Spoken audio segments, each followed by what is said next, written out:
بسم اللہ والحمد للہ والصلاة والسلام علی رسول اللہ اما بعد۔ الحمدللہ رمضان کا تیسرا عشرہ شروع ہو چکا ہے اور ایک رات اس کی گزر چکی ہے۔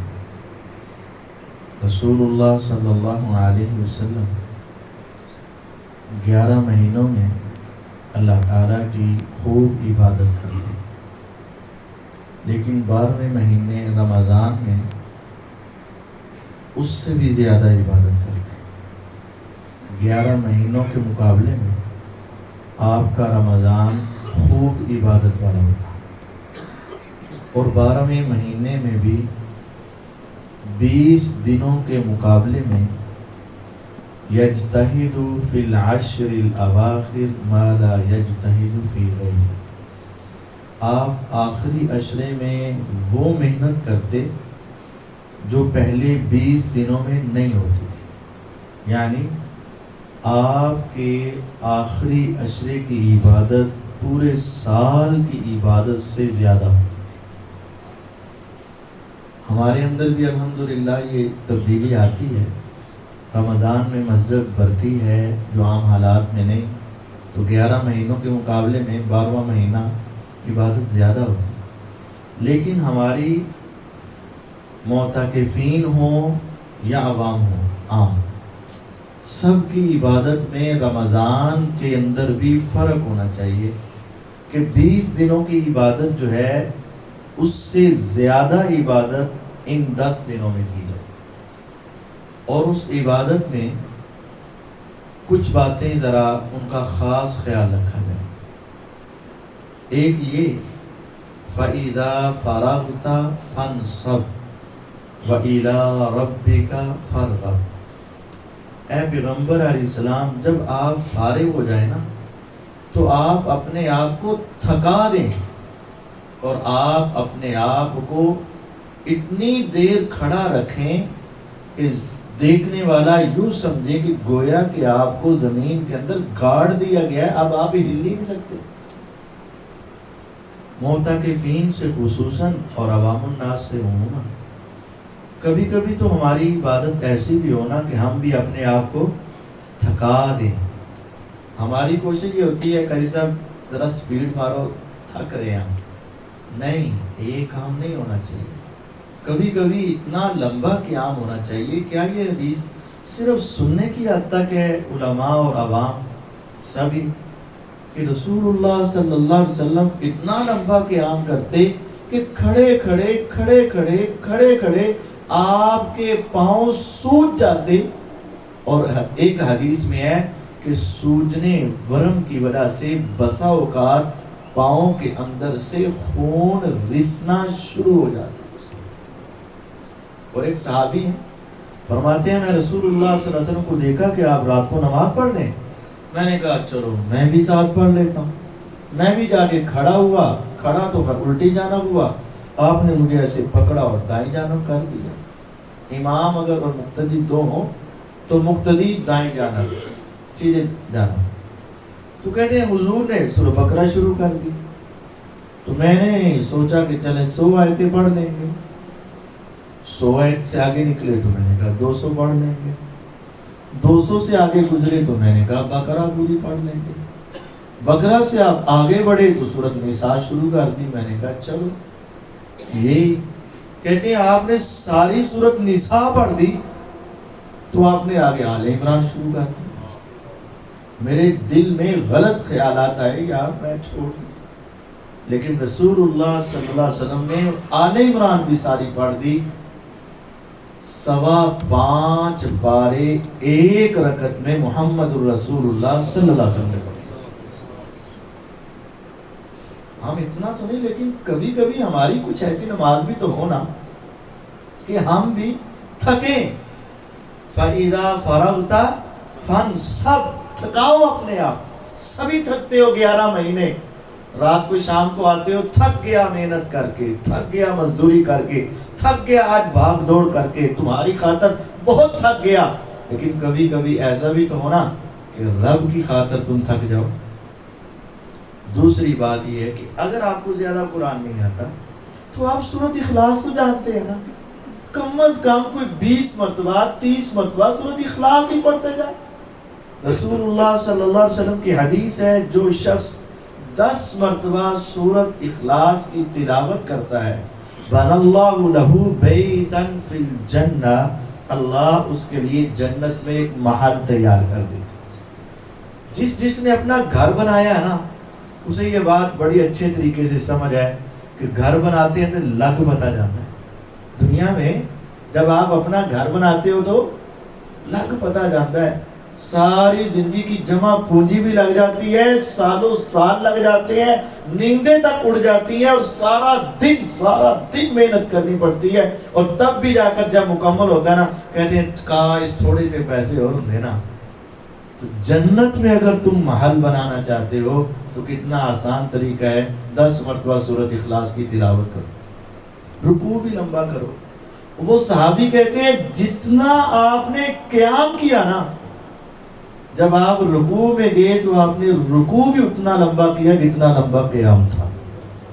ہم تو صرف 3 کی گنتی پوری کرنا جانتے ہیں، سبحان ربی العظیم، سبحان ربی العظیم، سبحان ربی العظیم، بس۔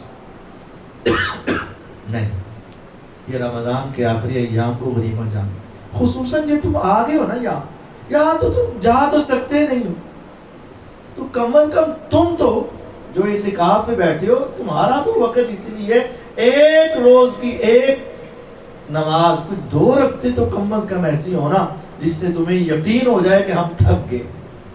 جتنا لمبا قیام اتنا ہی رکوع، اتنا ہی لمبا سجدہ، اور اگلا سجدہ بھی اتنا ہی لمبا، محمد الرسول اللہ صلی اللہ علیہ وسلم۔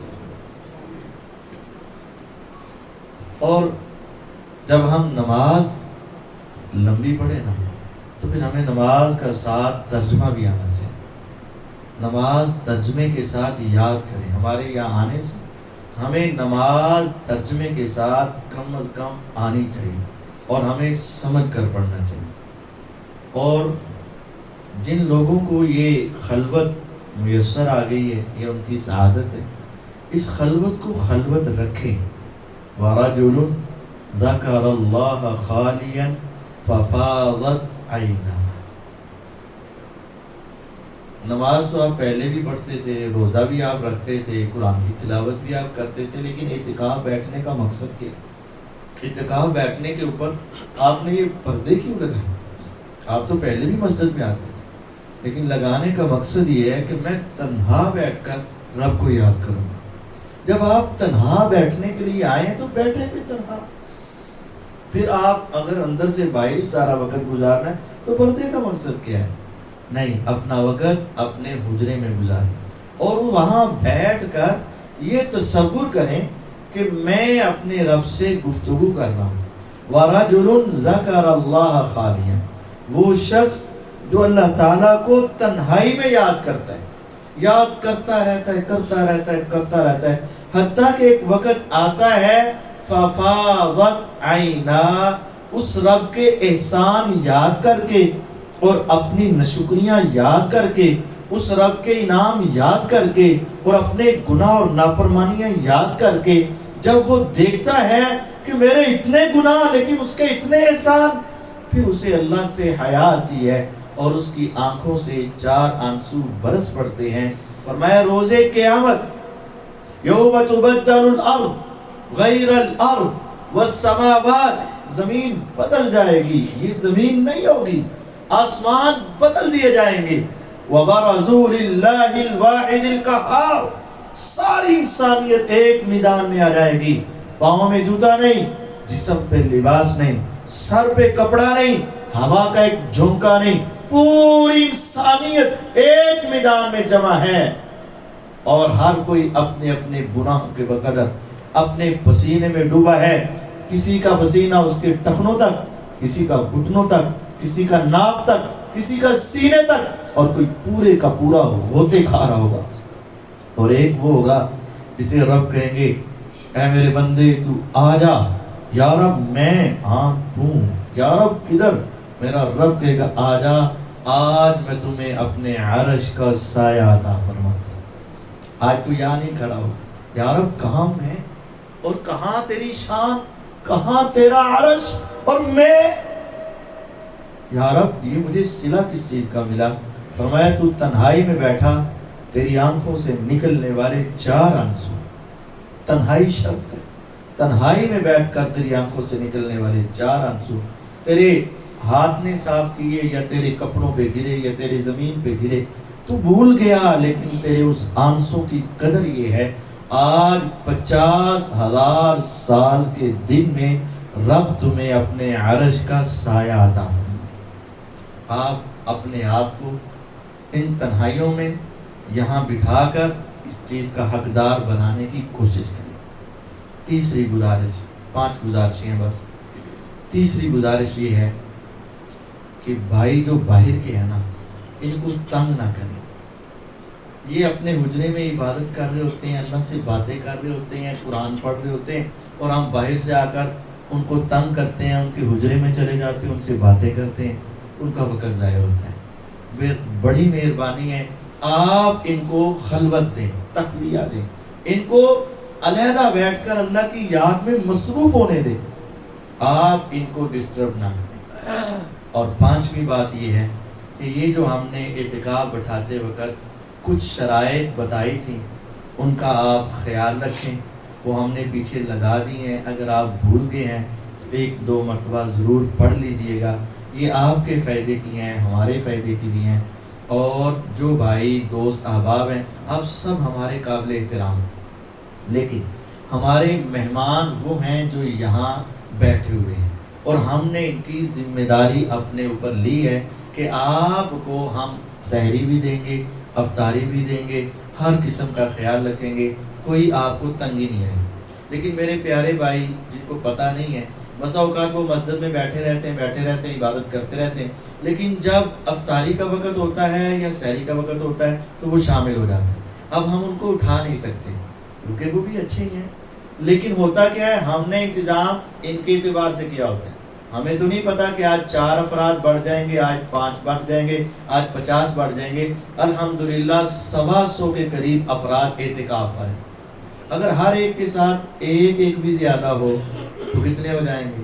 250 ہو جائیں گے، اور پھر ہمیں شرمندگی اٹھانا پڑے گی۔ ہم آپ کو تو کچھ نہیں کہیں گے، لیکن جو افراد انتظامیہ عملہ ہے نا، وہ پانی ہوتا رہے گا۔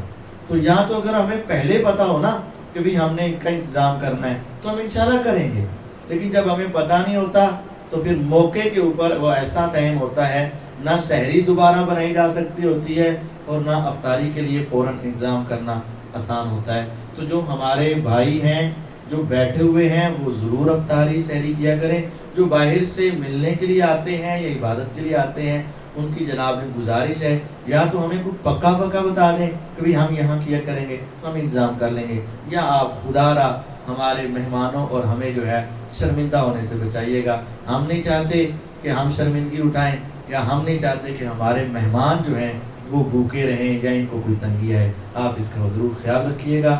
اس ہفتے 10 دنوں میں اپنی عبادت عام دنوں سے زیادہ کر لیجئے گا۔